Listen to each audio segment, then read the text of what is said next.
Jadi dia terlihat sedang duduk tenang sambil menoleh kanan kiri.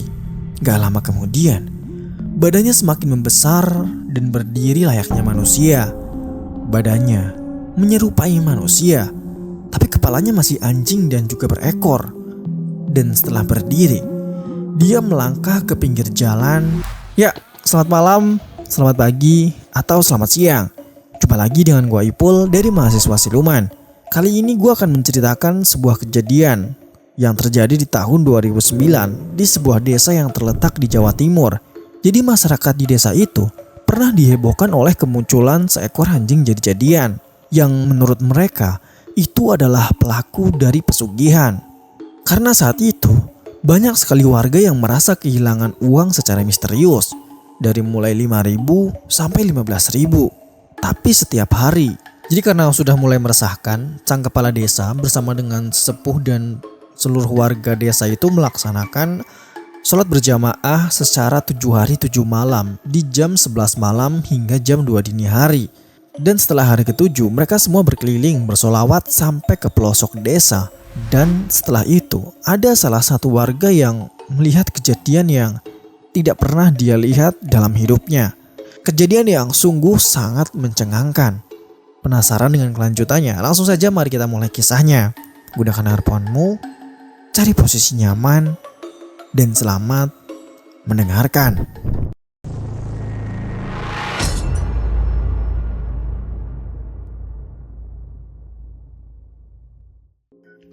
Jadi kejadian ini terjadi di tahun 2009.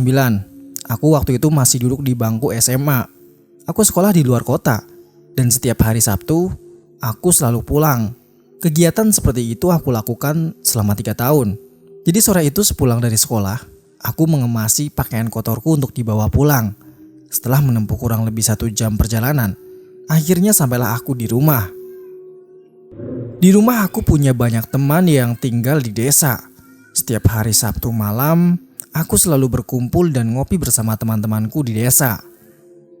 Jadi malam itu aku berkumpul di sebuah pertigaan desa. Terlihat malam itu para remaja sudah berkumpul di sana dan di sana juga ada kakak sepupuku. Pertigaan itu memang sudah biasa dipakai anak-anak untuk berkumpul karena di situ juga terdapat sebuah warung kopi.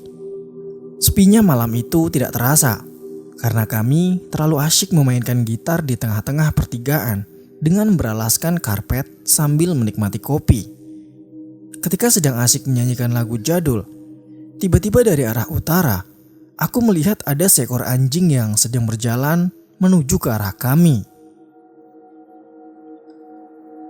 Melihat keberadaan anjing itu, aku memberitahu yang lain dan spontan mereka yang ada di situ langsung melihat ke arah anjing yang kumaksud. Mereka semua terlihat kaget ya, karena sejak dulu jadi di desa ini tidak pernah ada warga yang memelihara anjing. Anjing itu terus berjalan ke arah kami dan tidak lama kemudian dia belok masuk ke dalam gang rumah warga yang cukup sempit. Karena penasaran, aku dan beberapa orang lainnya berlari mengejar anjing tersebut dan mengikutinya masuk dalam gang di antara rumah warga. Tapi pas kita sampai di gang tersebut, tiba-tiba anjing itu sudah gak ada. Kami berpikir mungkin anjing itu udah lari entah kemana gitu. Dan kami beranggapan kalau mungkin itu adalah dari desa sebelah. Kami kembali ke tempat tongkrongan dan lanjut menyanyikan lagu jadul sambil menikmati kopi. Karena malam itu malam semakin larut, aku berencana untuk pulang dan meninggalkan mereka yang masih asyik nongkrong di pertigaan. Jadi hari Sabtu berikutnya, aku pulang karena ada libur cukup lama. Setelah 1 minggu kemarin, aku bergelut dengan soal ujian. Aku kembali nongkrong di tempat yang sama dengan orang-orang yang sama.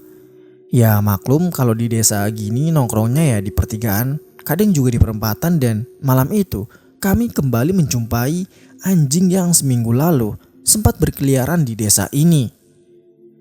Tapi kali ini terlihat sedikit lebih aneh coy. Karena ukuran anjing itu sangat besar, seukuran kambing dewasa gitu. Anjing itu sedang duduk di tengah-tengah kayak pertigaan gitu. Yang jaraknya itu ya mungkin sekitar 100 meter dari pertigaan tempat kami nongkrong. Melihat ada kejanggalan dengan anjing itu, kami semua langsung lari mendatanginya untuk menangkapnya. Tapi anjing itu berlari sangat cepat menuju ke arah yang sama, yaitu gang sempit di antara rumah warga. Jadi sesampainya di gang tersebut, anjing itu udah menghilang lagi. Aneh gak sih? Karena tidak menemukannya, kami memutuskan untuk kembali lagi ke tempat tongkrongan. Dan sesampainya di tongkrongan, kami saling mengobrol dan menyusun rencana untuk menyergap anjing misterius itu. Anehnya setelah kami menyusun rencana itu, anjing misterius sudah tidak menampakkan dirinya selama 2 malam. Nah, karena 2 malam kami tidak melihat anjing itu, akhirnya kami pun menganggap mungkin anjing itu sudah tidak berani masuk ke desa ini lagi. Hari demi hari berganti dan kami masih nongkrong di tempat yang sama. Pada suatu malam, kami kedatangan teman dari desa sebelah yang malam itu datang untuk ngopi di tempat tongkrongan kami. Seperti biasa kami nongkrong hingga larut malam sambil main gitar. Waktu sudah menunjukkan pukul 2 dini hari. Teman kami yang dari desa sebelah itu, dia pamit untuk pulang. Tapi belum lama dia meninggalkan kami yang masih asyik main gitar. Tiba-tiba datang lagi dengan keadaan panik. Kakak sepupuku yang biasa aku sebut Arif, dia lalu bertanya, "Kenapa balik lagi bro? Gila, di sana ada anjing gede banget, seukuran anak sapi. Serius loh? Di mana emang?" "Itu di depan musola, di bawah pohon tewel." Jadi di tengah-tengah desa itu memang terdapat sebuah musola kecil dan pohon tewel di depannya. Tewel itu sejenis nangka tapi ukurannya lebih kecil dan buahnya bisa digunakan untuk sayur. Arif selaku ketua Karang Taruna di desa itu, dia merasa khawatir dong dengan kemunculan anjing tersebut. Lalu dia mengajak kami semua untuk menjalankan rencana yang sudah kami susun beberapa hari yang lalu untuk menyergap anjing misterius itu. Dia mengajakku untuk ikut bersembunyi di dekat gang yang biasa anjing itu menghilang dan meminta 2 orang lagi untuk menunggu di ujung gang tersebut. Sementara yang lain diminta untuk berjalan ke musola yang terdapat anjing misterius tadi.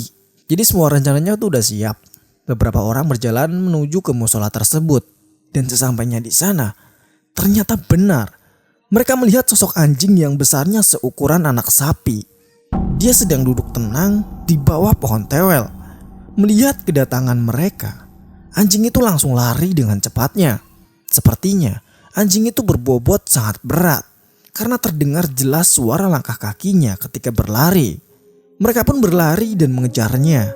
Dan anjing itu berlari masuk ke dalam gang yang biasa dia menghilang. Rencana berjalan dengan mulus. Melihat anjing itu masuk gang, aku dan Arif mengikutinya ke gang tersebut. Sedangkan di ujung gang sudah ada 2 yang siap untuk menghadangnya. Jadi ketika kami semua sudah siap untuk menyergap, tiba-tiba anjing itu tidak terlihat. Karena memang gang itu sangat gelap, Arif menyalakan senternya untuk mencari keberadaan anjing tersebut. Tapi saat itu kami tidak melihat keberadaan anjing itu.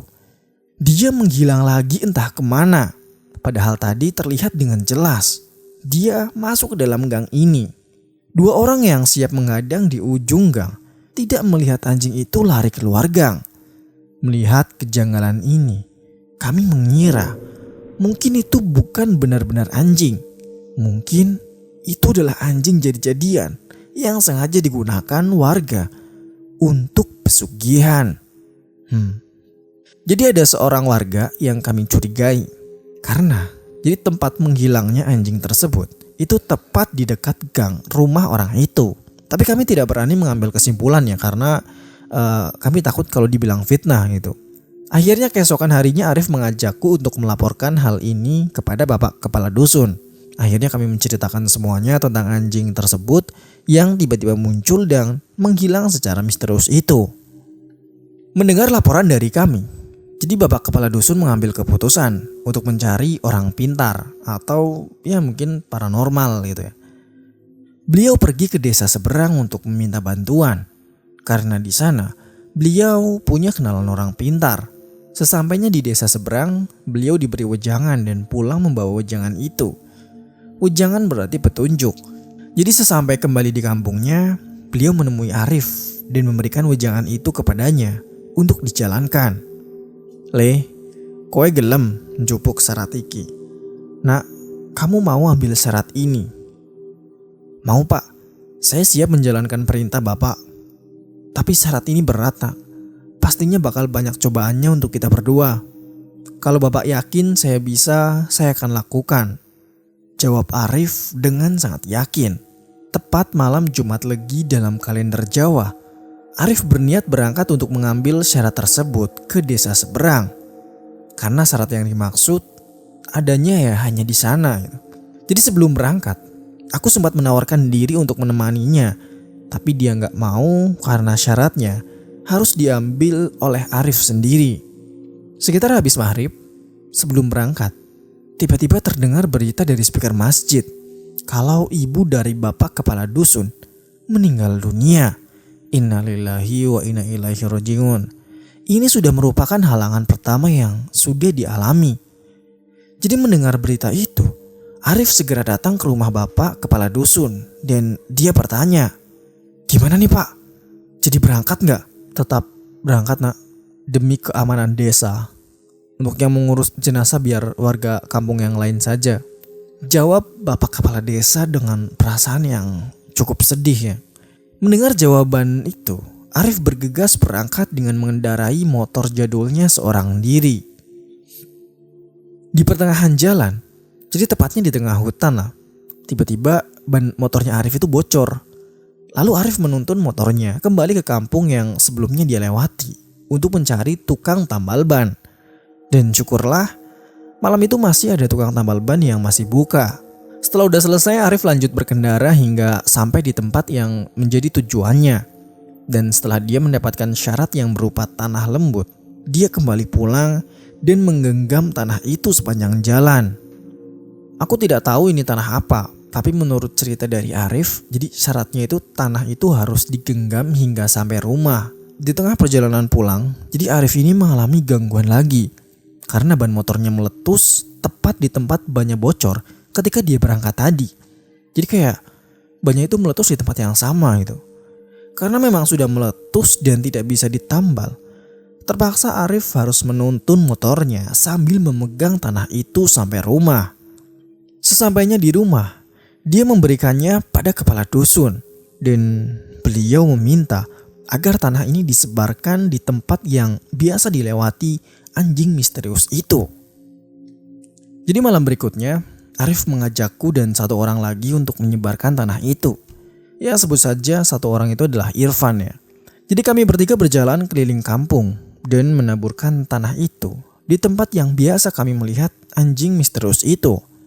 Termasuk di pertigaan sebelah, di bawah pohon towel dan di depan musola, di dalam gang sempit dan di halaman sekolah juga ada.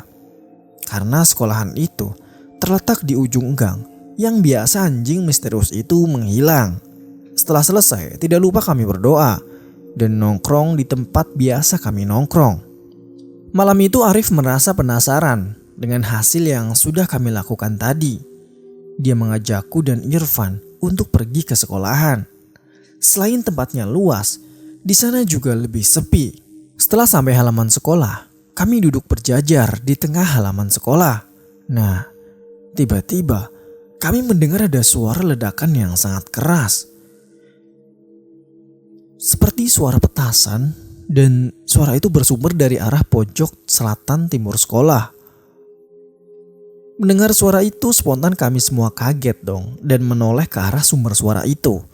Dan ketika kami menoleh, tiba-tiba aku melihat ada sosok putih yang melintas cepat menuju ke arah pojokan sebelah utara timur sekolahan. Jadi sesampainya sosok putih itu di pojokan sebelah utara timur, kami mendengar lagi suara ledakan yang sangat keras dari sana. Lalu sosok putih itu melintas lagi dengan cepat ke arah pojokan sebelah barat utara. Sesampainya di sana suara ledakan itu terdengar lagi dan kali ini semakin keras. Setelah suara ledakan yang ketiga itu, tiba-tiba kami mendengar ada suara orang sedang merintih kesakitan dari arah di mana ledakan terakhir kami dengar. Gak lama kemudian, pintu pagar sekolahan tiba-tiba bergerak pelan dan menutup dengan sendirinya. Melihat kejadian aneh itu, Kami semua saling memandang dan jujur saja, aku merasa takut yang sangat luar biasa. Jadi Irfan mengajak kami untuk lari meninggalkan tempat ini karena takut tentunya. Tapi Arif, dia mencegah kami. Jadi dia memegang erat tanganku dan juga Irfan. Tenang, jangan takut. Aku mau tahu apa yang selanjutnya terjadi. Ucap Arif dengan sangat gemetaran. Tangannya memegang erat tanganku dan juga Irfan. Jadi gak lama setelah suara rintihan perlahan tidak terdengar dan membuat kami sedikit tenang. Tapi selanjutnya malah membuat kami benar-benar ketakutan.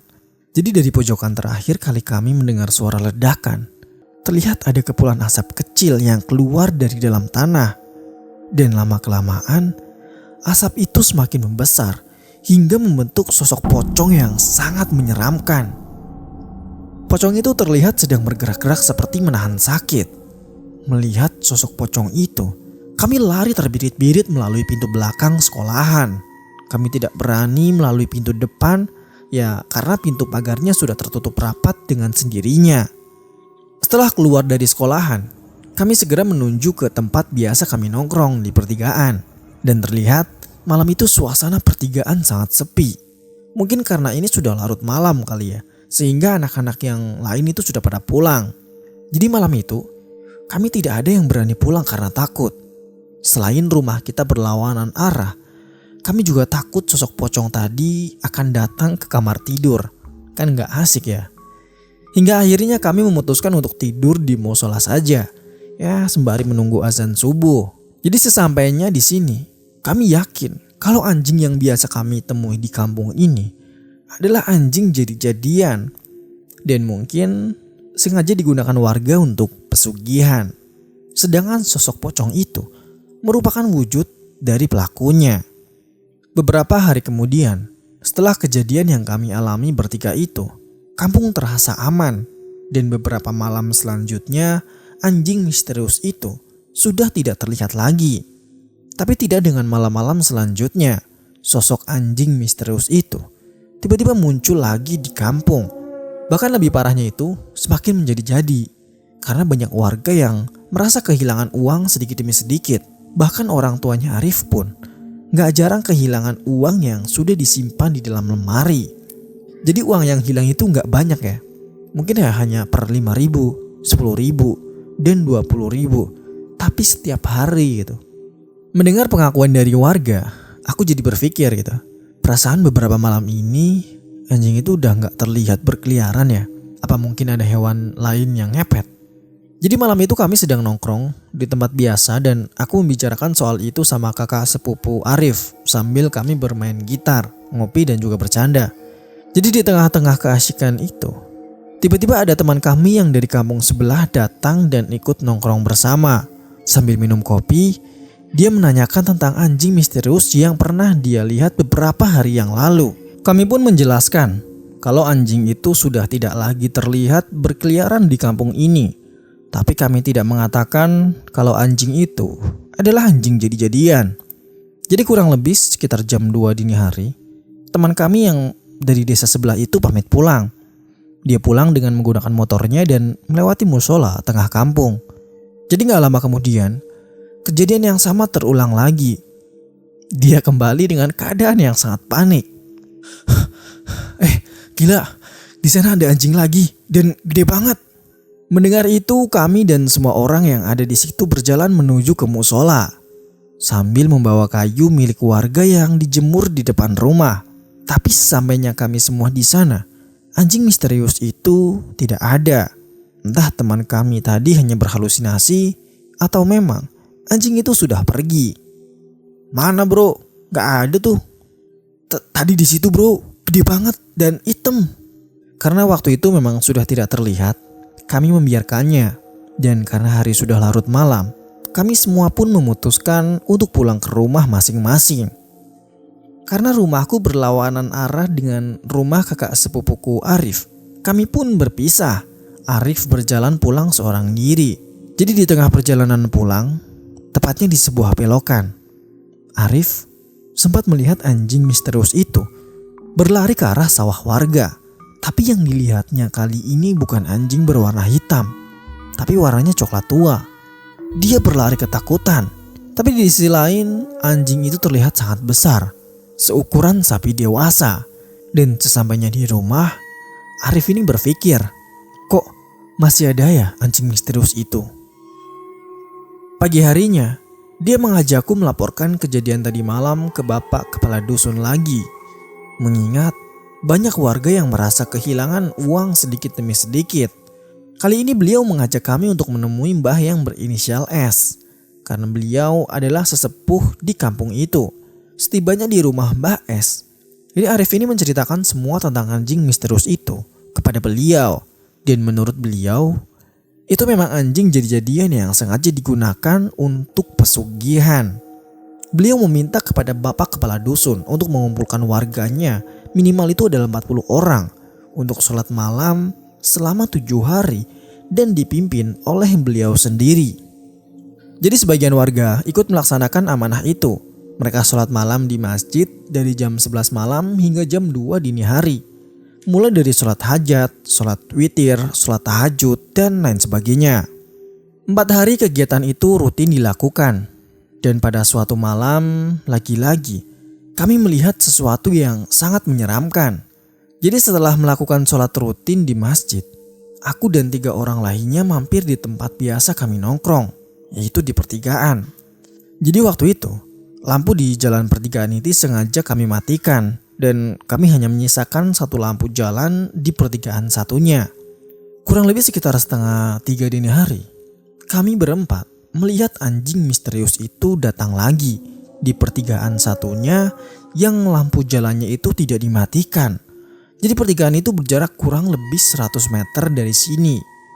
Jadi melihat itu kami semua bersembunyi di balik pagar tembok warga dengan tujuan mengawasi gerak-gerik anjing misterius itu. Dan tahu nggak apa yang dilakukan anjing misterius itu? Jadi dia terlihat sedang duduk tenang sambil menoleh kanan kiri. Gak lama kemudian, badannya semakin membesar dan berdiri layaknya manusia. Badannya menyerupai manusia, tapi kepalanya masih anjing dan juga berekor. Dan setelah berdiri, dia melangkah ke pinggir jalan dan mematikan lampu di pertigaan jalan. Melihat kejadian itu, kami semua benar-benar merinding karena jujur saja, baru kali ini kami menyaksikan kejadian yang sangat tidak masuk akal seperti itu. Setelah lampu itu dimatikan, kami tidak bisa melihat anjing itu lagi karena gelap. Lalu Arif mengajak kami semua untuk berjalan pelan-pelan ke arah pertigaan itu. Jadi jalannya sangat gelap karena lampu jalan sebelumnya sengaja dimatikan. Pelan-pelan kami berjalan menuju ke sana. Dan sesampainya di sana, kami berempat dikejutkan oleh beberapa ekor anjing yang sedang berkumpul di depan rumah salah satu warga, yaitu rumah warga yang kami curigai sebelumnya. Kumpulan anjing itu berwarna coklat, hitam, belang, putih, dan lain sebagainya lah. Sekumpulan anjing itu sepertinya merasakan kedatangan kami. Hingga akhirnya sekumpulan anjing itu bubar berlari ke berbagai arah. Melihat itu kami semua kaget dan kala itu aku berpikir, apa mungkin pemilik rumah itu yang benar-benar menggunakan pesugihan? Tapi sekali lagi ya, karena takut dibilang fitnah, aku gak mau menyimpulkan dulu. Begitupun dengan teman-temanku. Singkat cerita, malam itu malam ke-7 kami melakukan sholat rutin di masjid. Dan setelah selesai sholat, jadi Mbah S selaku sesepuh di kampung itu meminta para jamaah untuk tidak pulang dulu dan mengajaknya membaca sholawat sambil berjalan mengitari kampung. Jadi perjalanan mereka itu dibagi menjadi 4 titik ya, karena tujuannya adalah setiap sudut pojok ke kampung. Mbah S meminta para pemuda untuk berjalan di barisan depan, sedangkan mereka yang tua mengawalnya di belakang. Jadi sebelum berjalan, Mbah S sempat berkata pada jamaah, ini nanti akan ada salah satu dari kita yang akan melihat kejadian besar yang sebelumnya belum pernah dilihat. Jadi mereka semua berjalan dari titik 1 hingga ke titik 4 sambil bersolawat. Sesampainya di titik 4, mereka berhenti dan Mbah S, dia mengambil segenggam tanah yang diinjaknya kemudian ditiup. Setelah beliau meniup tanah itu, aku melihat kakak sepupuku yaitu Arif, dia ini tercengang. Matanya melotot ke arah barat dan tanpa berkata apapun. Sekujur tubuhnya kaku dan beberapa kali aku memanggilnya. Tapi sepertinya dia tidak bisa mendengarku. Jadi gak lama setelah itu kakak sepupuku Arif akhirnya meresponku dan terlihat Mbah S ini berjalan mendekati Arif sambil berkata dalam bahasa Jawa yang artinya, "Nak, udah ya, kamu yang menjadi saksi kalau kampung ini sudah bersih dan adem." Jadi setelah ritual malam itu, para jamaah pulang ke rumahnya masing-masing. Sambil berjalan pulang, aku iseng bertanya kepada kakak sepupuku Arif tentang kejadian yang membuatnya tercengang tadi. Jadi menurutnya, dia itu tadi melihat ada air yang sangat besar, bagaikan tsunami, dan akan menyapu bersih kampung ini, sekaligus dirinya. Tapi ketika air sudah menyapu kampung itu, seketika itu Arif sadar dan melihat sekitar ternyata tidak ada apa-apa. Alhamdulillah setelah ritual malam itu, anjing misterius sudah tidak pernah muncul lagi di kampung dan ternyata itu memang benar anjing jadi-jadian yang dipakai untuk pesugihan warga setempat. Pelakunya memang sangat kuat. Ilmu hitam itu didapatkan dari sebuah gunung keramat di Jawa Timur. Sampai sekarang pelakunya masih hidup, tapi anggota tubuhnya sudah tidak utuh. Mungkin saja akibat kejadian di sekolahan itu. Kami dan semua warga sengaja diam dan tidak menegur atau menanyakan hal itu pada pelakunya. Yang terpenting, kami semua sudah tahu dan kampung kami sudah aman. Di sisi lain, pelaku pesugihan itu mendapatkan akibat atas perbuatannya. Ya, kurang lebih seperti itu ya. Jadi kejadian ini terjadi di tahun 2009 di sebuah desa yang terletak di Jawa Timur. Jadi satu masyarakat itu dihebohkan oleh kemunculan seekor anjing yang mereka duga itu anjing jadi-jadian. Dan hal itu dikuatkan juga dengan beberapa kali mereka itu kehilangan uang. Ya percaya ataupun tidak itu sih kembali ke pribadi masing-masing ya. Ambil positifnya, buang negatifnya. Anggap saja ini sebagai penambah cerita horor kalian. Dan buat kalian yang punya kisah menarik seputar pendakian atau kisah horor atau kisah apapun lainnya, boleh banget kirimkan ke Instagram kami di @mahasiswasiluman atau bisa juga lewat email yang ada di deskripsi. Mungkin sekian dulu dari gua Ipul, kurang lebihnya gua mohon maaf. Sampai jumpa di video kami selanjutnya. Salam lestari, mahasiswa siluman.